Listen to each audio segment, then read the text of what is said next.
You did everything right and you're still struggling. That's not a personal failure. That's the system working exactly as it's designed. It's not your protector. It's not your safety net. It's a service provider, one you pay handsomely for. And right now, it's the worst service provider in the country because they have no competition. I'm not saying quit your job tomorrow. I'm not saying be reckless. I'm saying start. Tonight, this weekend, build something small, a side project, a service, a product, something that belongs to you, something that no government can take away, no corporation can fire you from.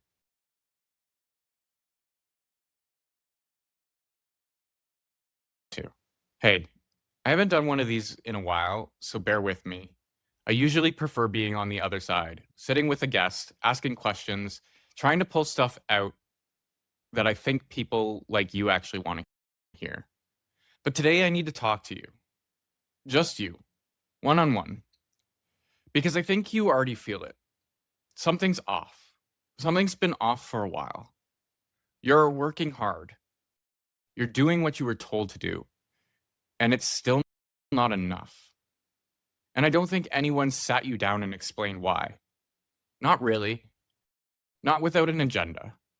So that's what this is. There's no sales pitch, no political angle, just me telling you what I see and hoping it connects with you. Because once it connects, everything changes. Here's what I need you to understand.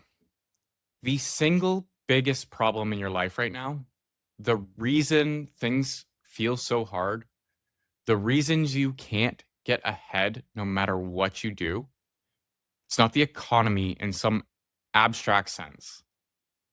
It's not global markets. It's not bad luck. It's not the US. It's our government. I know how that sounds. I know you might be rolling your eyes, but please bear with me. Because this isn't some angry rant. This is just the truth. And I think if you're honest with yourself, you already see it. Our government has become too big to fail. You remember what they said when that happened?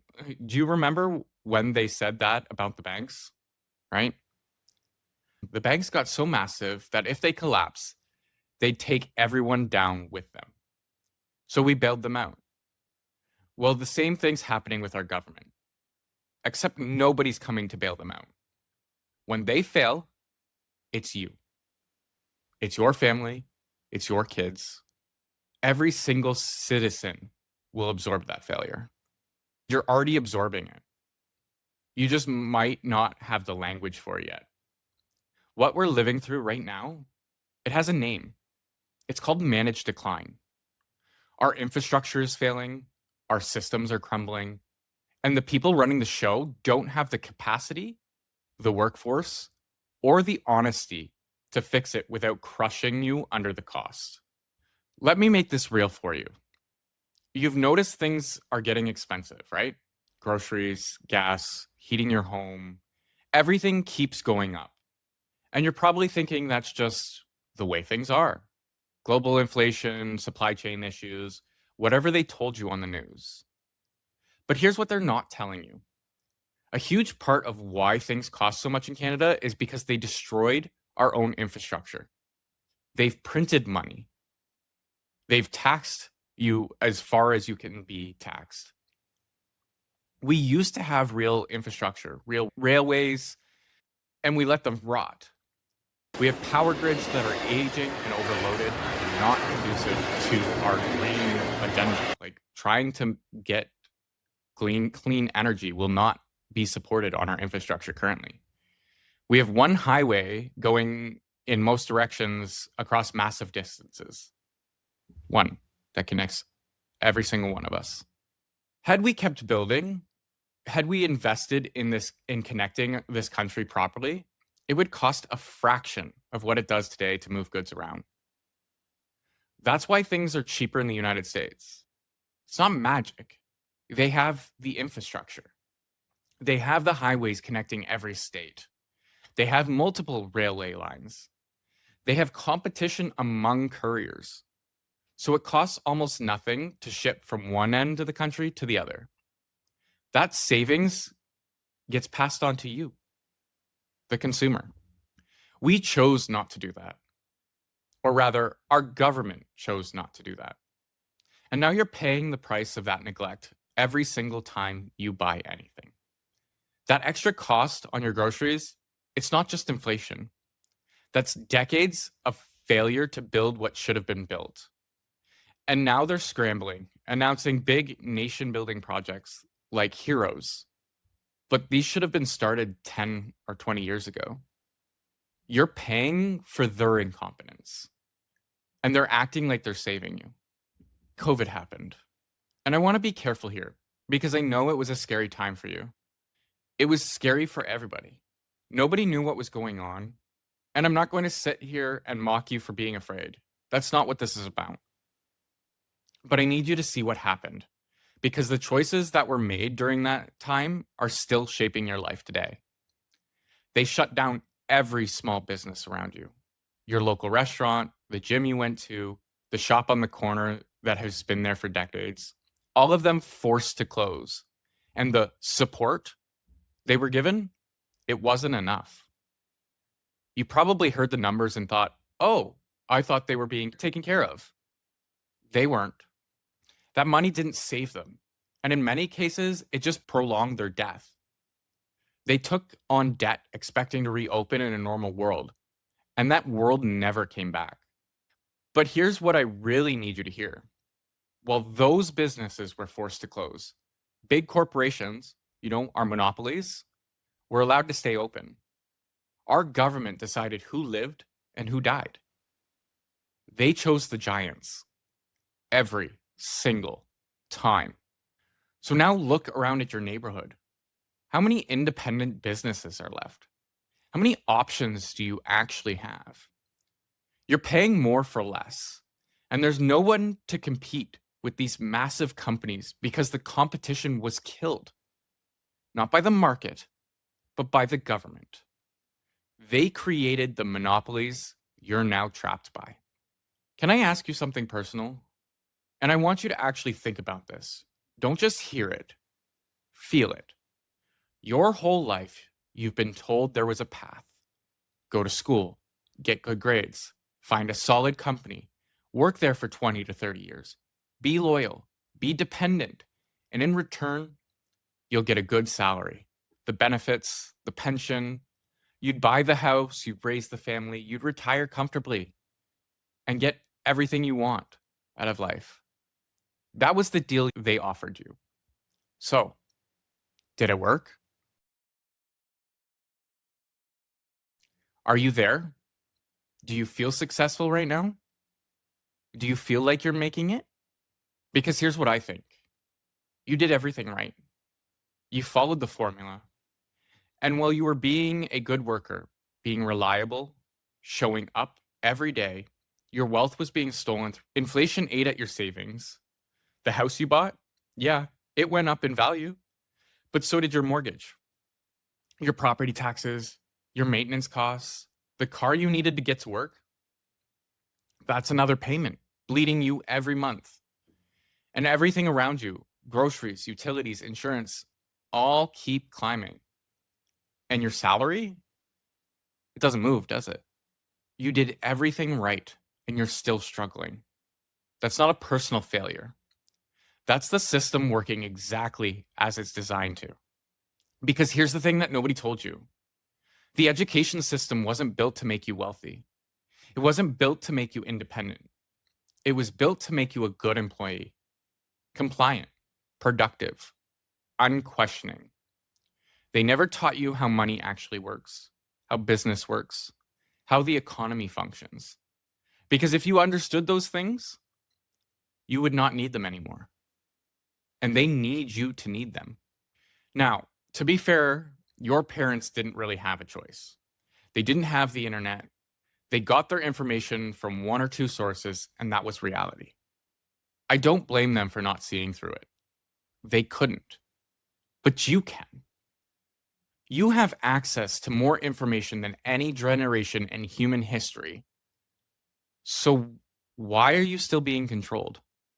Because the method's changed. They don't limit your information anymore. They flood you with it. They tell you what's true and what misinformation is. They use algorithms to shape what shows up in your feed. In the mainstream news, the stuff that feels official and trustworthy, it's paid for with your tax dollars, literally subsidized by the government. They are paying to tell you a story. And that story always ends the same way. Trust us. We're handling it. We've got your best interest at heart. And they don't. I think somewhere deep down, you know that. You feel it every time something doesn't add up. Every time the headlines don't match what you're seeing with your own eyes. That feeling, trust it. It's trying to tell you something. Let me reframe something for you, because this is the idea floating around that we get free things in Canada, free healthcare, free services. But I need you to understand, none of that is free. You've paid for every single bit of it. You're taxed when you earn your money. You're taxed when you spend it. You're taxed when you save it. You're taxed when you try and pass it on to your kids. At every single step, the government takes a cut. Healthcare, you paid for that. Police, you paid for that. Your firefighters, roads, schools, the news you watch, everything you paid for. So here's my question now. Do you think you're getting your money's worth? When you sit in an emergency room for 14 hours, are you getting your money's worth? When your roads are falling apart, are you getting your money's worth? When your kids can't afford to live in the city they grew up in, are you getting what you paid for? The government is not your friend, and I need you to hear that. The government is not your friend, and I really need you to hear this. It's not your protector. It's not your safety net.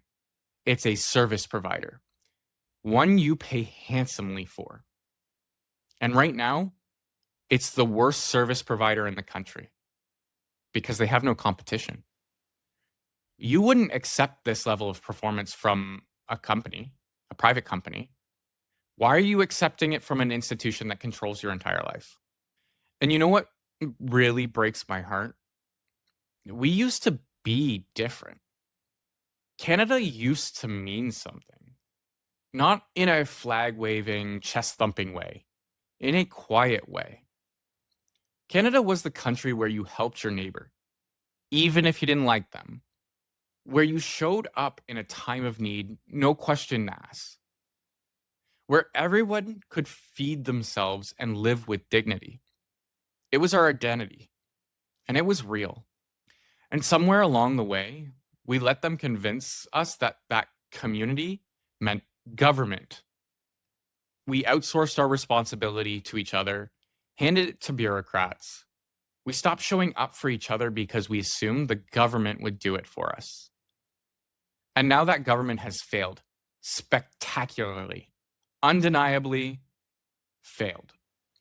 And now that the government has failed spectacularly and undeniably failed, we've forgotten how to take care of each other without them.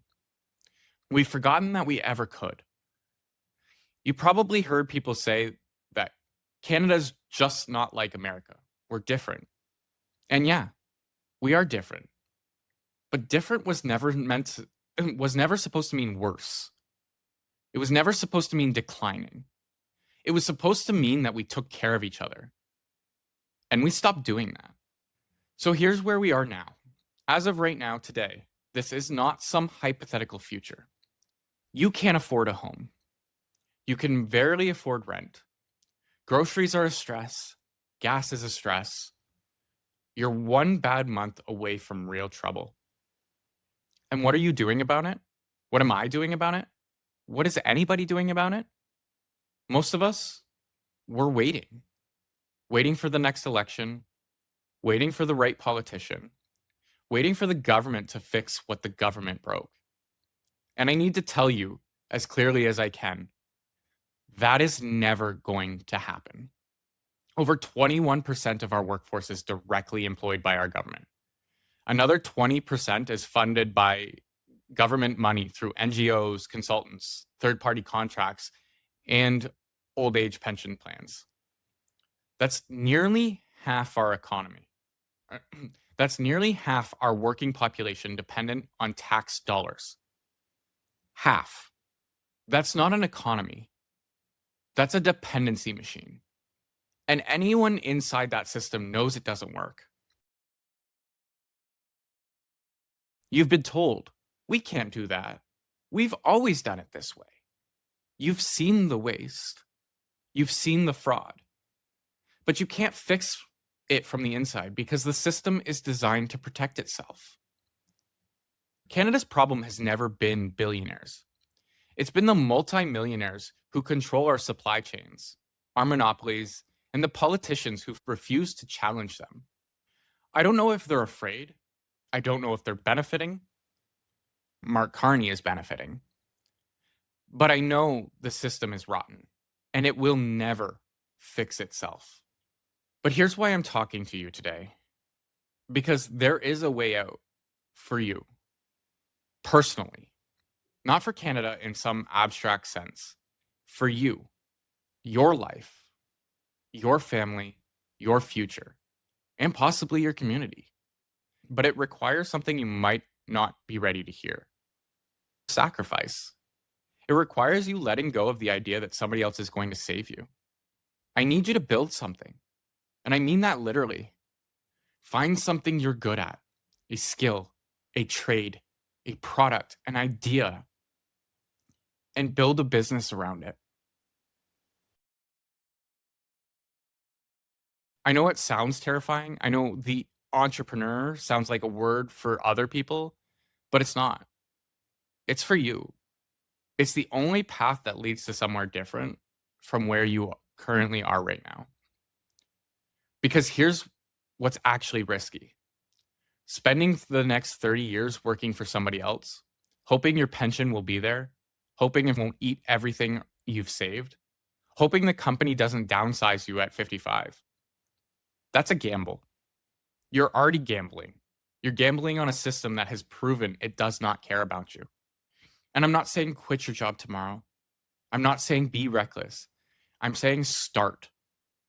Tonight, this weekend, build something small, a side project, a service, a product, something that belongs to you, something that no government can take away, no corporation can fire you from, no algorithm can suppress. The tools are there. In 2026, you can build almost anything with a laptop and an internet connection. Knowledge is free. The platforms exist. The only thing missing is you deciding to try.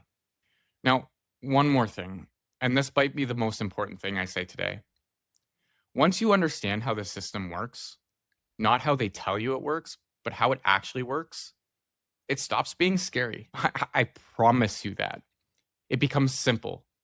Not easy simple. You see the levers, you see the game, you see how they keep you dependent, how they keep you afraid, how they keep you consuming their narrative. And once you see it, you can't unsee it. Once you can't unsee it, you are actually free. Free market capitalism gets a bad name, and I get why. When the game is rigged, when the government's picking winners, when monopolies crush competition, when the rules are when the rules are written by people who they're supposed to actually write, capitalism gets a bad name, and I get why. When the game is rigged, when the government picks winners, when monopolies crush competition, when the rules are written by people that are supposed to regulate it, it doesn't feel free. It feels like a trap. And there's a name for that. It's called cronyism. But real free market capitalism, real competition, real free markets where you can build something better and win based off of merit, that's not evil. That's how communities prosper. That's how you will prosper. But there is a catch. And I'll be honest with you, we can't do this alone. One person building a business doesn't fix Canada. But a million of us building, supporting each other, creating local economies that aren't dependent on the government's permission, That will change everything. Canada's problems are homegrown. Nothing external caused this. Our government is our problem. And until enough of us see that, and I mean truly see it, feel it, and act on it, nothing is going to change. It'll only get worse. More control, more permission required, more dependency, more decline. Or you can choose differently. Starting right now, starting small, starting with a decision that you deserve better and you're willing to work for it. That's the only way out. And I believe you can do it. I really do. Because I've done it.